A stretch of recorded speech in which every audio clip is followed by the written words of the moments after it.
ఎలా అనిపిస్తుంది big boss? బానే ఉంది బిగ్ బాస్. ఓకే చెప్పండి. అయితే మీకు నచ్చిన కంటెస్టెంట్ ఎవరు? ఇమాన్యుల్. ఎందుకని? ఇమాన్యుల్ ఎందుకంటే ఆల్రౌండర్ బిగ్ బాస్. తన గేమ్స్ కానీ ఫిజికల్ మెంటల్స్ కానీ బాగానే ఆడుతుంది. అయితే ఈ వీక్ లో కళ్యాణ్ కెప్టెన్ అయ్యాడు అని చెప్పేసి చెప్తున్నారు. సో కొందరేమో డెమాన్ పవన్ అంటున్నారు. కెప్టెన్ ఎవరైతారు ఈ వీక్ లో అంటున్నారు? డేమోన్ పవన్ కి అయ్యే ఛాన్స్ లేదు. డేమోన్ పవన్ కి అయ్యే ఛాన్స్ లేదు. అయితే కళ్యాణ్ లేదంటే ఇమాన్యుల్ వీళ్ళిద్దరే కెప్టెన్. డేమోన్ పవన్ అవ్వడు. డేమోన్ పవన్ పని అయిపోయింది.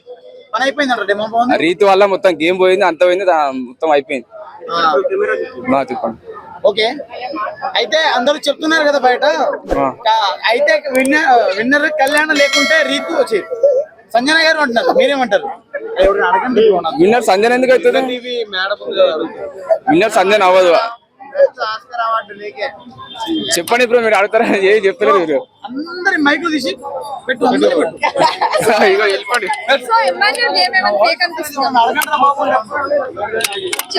ఇమాన్యుల్ గేమ్ ఫేక్ ఏం అనిపిస్తలేదు. తను కరెక్ట్ ఆడుతున్నాడు. తన గేమ్ కానీ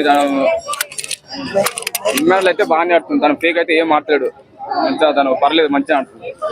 ఇమాన్యుల్ నేను విన్నర్ అవ్వాలని నేను అనుకుంటున్నాను. ఒకటి ఇమాన్యుల్ లేదంటే రన్నర్, అది ఇమాన్యుల్ విన్నర్, కళ్యాణ్ రన్నర్, వీళ్ళిద్దరు ఉంటాయి. వేరే ఆప్షన్ ఏది లేదు. అంటే సీజన్ అయ్యే వరకు కూడా ఇంకా దివ్య గడిచి పెట్టుకునే ఉంటుంది. దివ్య ఉండదు అట్లా. దివ్య వెళ్ళిపోతాయి ఇప్పుడు. ఈ వీక్ దివ్య సుమన్ శెట్టి ఇద్దరు వెళ్ళిపోతారు. ఇప్పుడు డబుల్ ఎలిమినేషన్ ఉంది కదా, వాళ్ళిద్దరు వెళ్ళిపోతారు పక్క 100%. డబుల్ ఎలిమినేషన్ లో వీళ్ళిద్దరు వెళ్తారు. వాళ్ళిద్దరు వెళ్ళిపోతారు, ఉండరు అసలు. సో సంజన గారి గేమ్ ఎలా? సంజన గారి గేమ్ ఎట్లా అంటే ఒకరి మీద పడి ఒకటి ఏడుస్తూ ఉంటుంది. అట్లా ఉంటుంది సంజన. వాళ్ళు చేస్తుంటే వీళ్ళు చేస్తారు. వీళ్ళకి ఎందుకు? మీ పని ఏంది? మేము చూసుకోవాలి, గేమ్ ఆడుకోవాలి, అన్ని మాకు చేసుకోవాలి. ఒకరి మీద వాడు ఇప్పుడు ఏడవద్దు. సో రీతుని ఒక మాట అన్నారు కదా, సో అది ఎలా అనిపించింది? అలా అనొచ్చా? అది అనడం తప్పు, అది కరెక్ట్ కాదు. కానీ రీతు పర్లేదు, ఏం అనలేదు. సో మీ ఫేవరెట్? నా ఫేవరెట్ ఇమాన్యుల్. ఇమాన్యుల్ ఒకటి కళ్యాణ్. తనుజ ఉంది కానీ తనుజ పర్లేదు, కానీ తనుజ విన్ అవ్వదు అనుకుంటున్నా. ఫ్యామిలీ వీక్ బాగుంది. ఎవరు వచ్చి తనుజని ఇట్లా ఎత్తున్నారు. ఆ క్షణం ఆనందం కోసం ఆమె తను అట్లా ఫీల్ అయిపోయిందో అట్లా ఎత్తున్నారు.